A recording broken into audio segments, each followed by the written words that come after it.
live in an incredibly busy world. The pace of life is often frantic, our minds are always busy, and we're always doing something.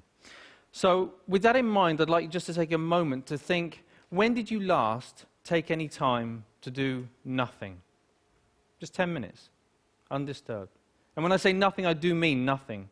So that's no emailing, texting, no internet, no TV, no chatting, no eating, no reading. Not even sitting there reminiscing about the past or planning for the future. Simply doing nothing. I see a lot of very blank faces. My thinking is probably have to go a long way back. And this is an extraordinary thing, right? We're talking about our mind. The mind, our most valuable and precious resource through which we experience every single moment of our life. The mind that we rely upon to be happy, content, emotionally stable as individuals, and at the same time to be kind and thoughtful and considerate in our relationships with others. This is the same mind that we depend upon to be focused, creative, spontaneous, and to perform at our very best in everything that we do.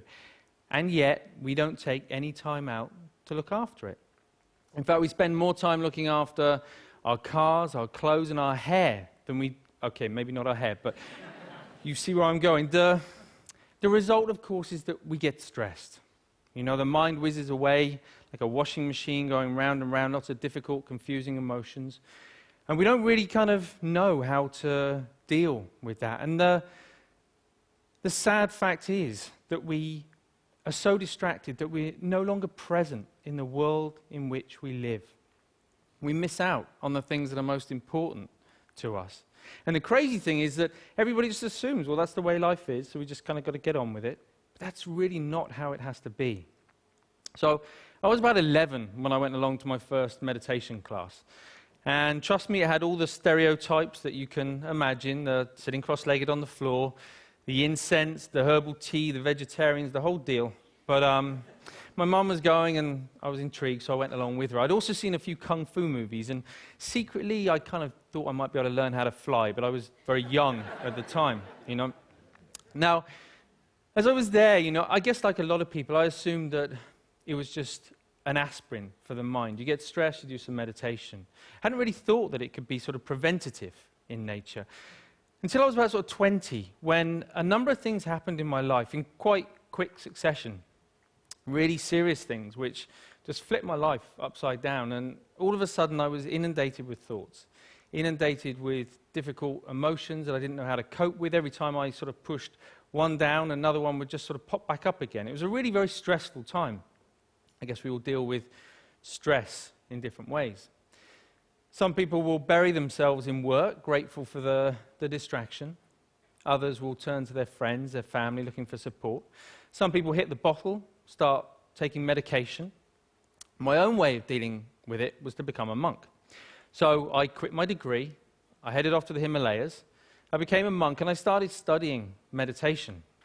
People often ask me, you know, what I learned from that time. Well, obviously it changed things, you know. Let's face it, becoming a celibate monk is going to change a number of things. But it was more than that. You know, it taught me, it gave me a greater appreciation and understanding for the present moment.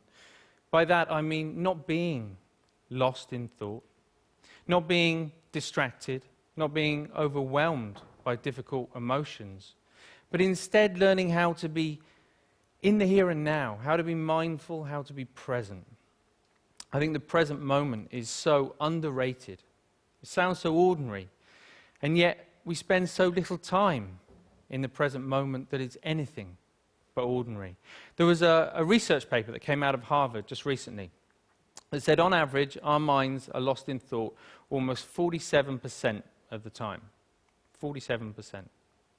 At the same time, this sort of constant mind-wandering is also a direct cause of unhappiness. Now, we're not here for that long anyway, but to spend almost half of our life lost in thought and potentially quite unhappy, I don't know, it kind of seems tragic, actually, especially when there's something we can do about it.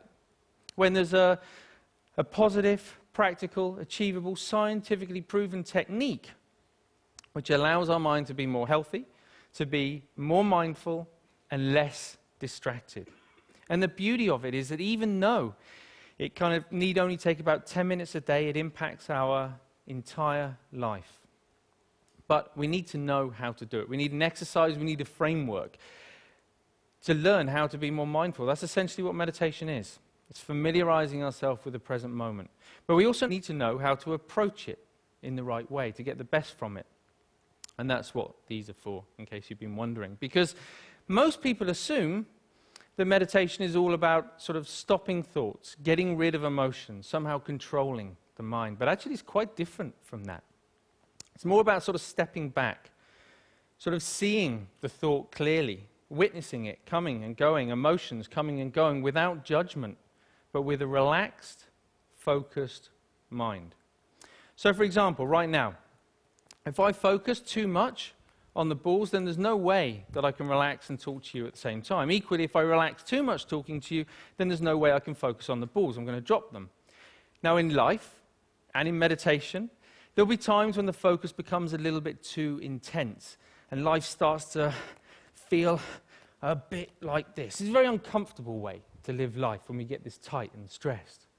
At other times, we might take our foot off the gas a little bit too much and things just become a little bit like this. And of course, in meditation, we can end up falling asleep. So we're looking for a balance of focused relaxation where we can allow thoughts to come and go without all the usual involvement.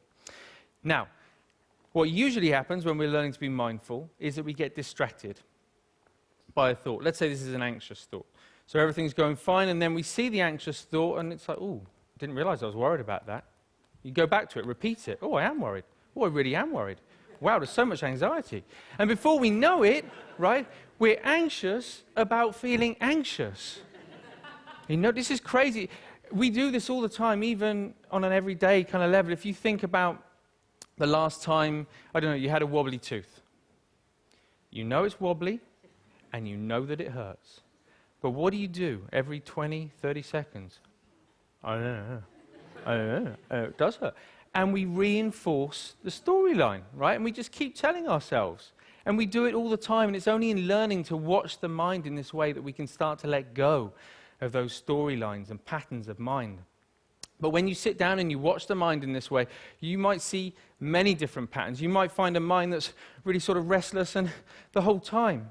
You know, don't be surprised if you feel a bit agitated in your body when you sit down to do nothing and your mind feels like that.